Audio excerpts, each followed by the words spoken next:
কেউ যদি মুত্তাকি হতে চায় তাহলে তাকে চারটা বিষয় মাস্ট বি লক্ষ্য করা লাগবে এবং এই চারটা বিষয়ের উপরে তার জীবন চালানো লাগবে। এক নম্বরে আল খাউফু মিনাল জালিল, তাকে আল্লাহর ভয় তৈরি করা লাগবে, যেটা রোজা আমাদেরকে দেয়। আপনি জায়েজ জিনিস, শুধু আল্লাহর নিষেধ আছে এই জন্যে আপনি সেই কাজ করতে পারেন না।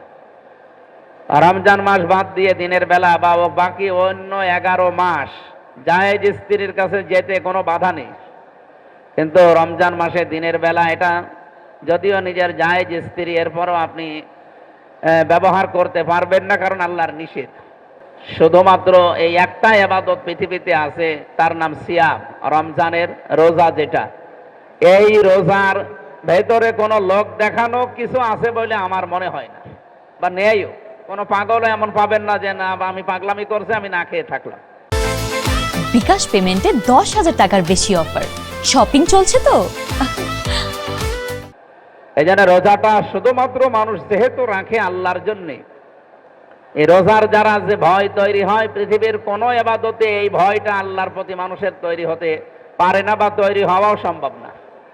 এই জন্য আমরা রোজার দ্বারা আল্লাহর ভয় যেভাবে অর্জন করেছি, বাকি 11 মাস যদি এই ভয়ের 100 ভাগের অন্তত অর্ধেক 50 ভাগও আমরা কাজে লাগাতে পারি, আমরা ইনশাল্লাহ আল্লাহর ওলি হয়ে যাব, আল্লাহর বন্ধু, আল্লাহ আমাদেরকে অভিভাবক হিসাবে আল্লাহর অভিভাবকত্বে আমরা থাকতে পারবো ইনশাল্লাহ।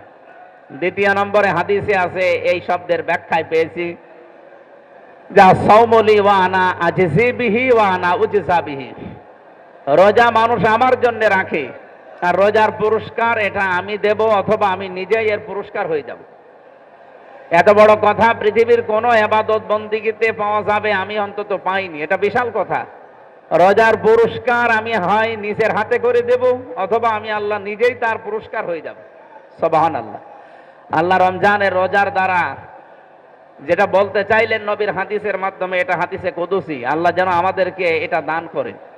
এখানে শুধু আলেমরা বাদ দিয়ে আমার তো বিশ্বাস, আমার এমন ধারণা যে অনেকে আমরা কোরআনের আমল কি তা জানি না। কোরআনের আমল যে কি এবং কিভাবে করা লাগে আমরা অনেকে জানি না, অথচ তাকওয়া অর্জন করতে হলে, মুত্তাকি হতে হলে মাস্ট বি আপনাকে কোরআনের আমলকারী হওয়া লাগবে। কোরআনের আমল আমরা পেয়েছি প্রায় 500টা, 250টা আদেশ আছে, 250টা নিষেধ আছে। এই 500টা বিষয় আপনাকে মাস্ট বি মানা লাগবে।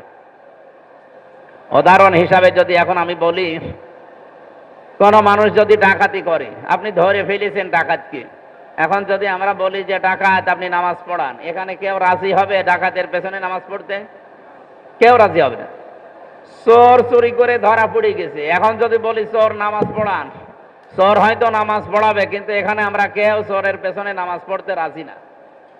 কারণ কি বলেন তো? কারণ চুরি করা কবিরা গুনাহ, চুরি করা কবিরা গুনাহ, এটা জেনে আমরা তার পেছনে নামাজ পড়ছি না। এরকম কবিরা গুনাহ পৃথিবীতে আর নেই। গীবত করা কবিরা গুনাহ, তহমত দেওয়া কবিরা গুনাহ। যে মানুষটা যা করে নাই তার উপরে সেই দোষ চাপিয়ে তাকে কালার করে দিলেন, এটা সবচাইতে বেশি করছে আজ রাজনৈতিক মহলে আর সাংবাদিক যারা নামে পরিচয় দিয়ে এরা। সর্বোপরি এখন আরম্ভ করেছে সর্বশেষ বিভিন্ন আলেম ওলামা, বিভিন্ন পীর মাশায়েখ, বিভিন্ন ইসলামী দলের লোক। আপনি বাস্তবে দেখেন, যেই কাজ যে করে নাই তার উপরে সেই দোষ চাপিয়ে তাকে আপনি জাতির সামনে কালার করে দিলেন। আকীদার যে বিষয়গুলো নিয়ে প্রশ্ন করা হয়, রাজনৈতিক যে বিষয়গুলো নিয়ে প্রশ্ন করা হয়, এরকম প্রায় 7টা বিষয় আমি পেয়েছি, যেগুলোর সাথে সরাসরি এই দেশের আলেম ওলামা, পীর মাশায়েখ এবং ইসলামী দলের লোকজন জড়িত। সাংবাদিক যারা আছে অত সাংঘাতিক জানাই যাচ্ছে, এই যে যারা এরাও দেখবেন কাটছাট করে কালকে আমার নামে একটা জিনিস ছড়িয়ে দেবে। আমি সেই দিন কথাই বলেছিলাম, লা তাকরাবুস সালাতা ওয়া আনতুম সুকারা, যে নামাজের ধারে কাছে যাওয়া যাবে না যতক্ষণ তোমরা নেশাগ্রস্ত থাকো।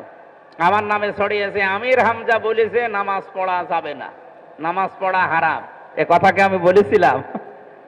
এই যে একটা মিথ্যা তহমত আমার নামে লাগিয়ে আগে নেই পরে নেই চালিয়ে দিলেন।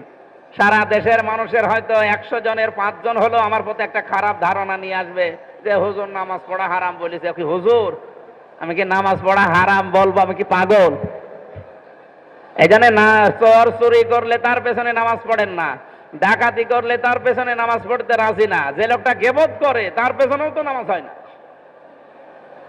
এজন্য কোরআনের আমলগুলো 500 আছে, একটা বই পাওয়া যায়। আপনার একটু সাধারণ যারা জেনারেল মানুষ আছেন কিনে পড়বেন, আপনার আমল করতে সহজ হবে। 3 নম্বরে বলা হয় আল কিনাআতু বিল কলিল, অল্পে তুষ্ট থাকা, এই অভ্যাস তৈরি করা দরকার আমাদের।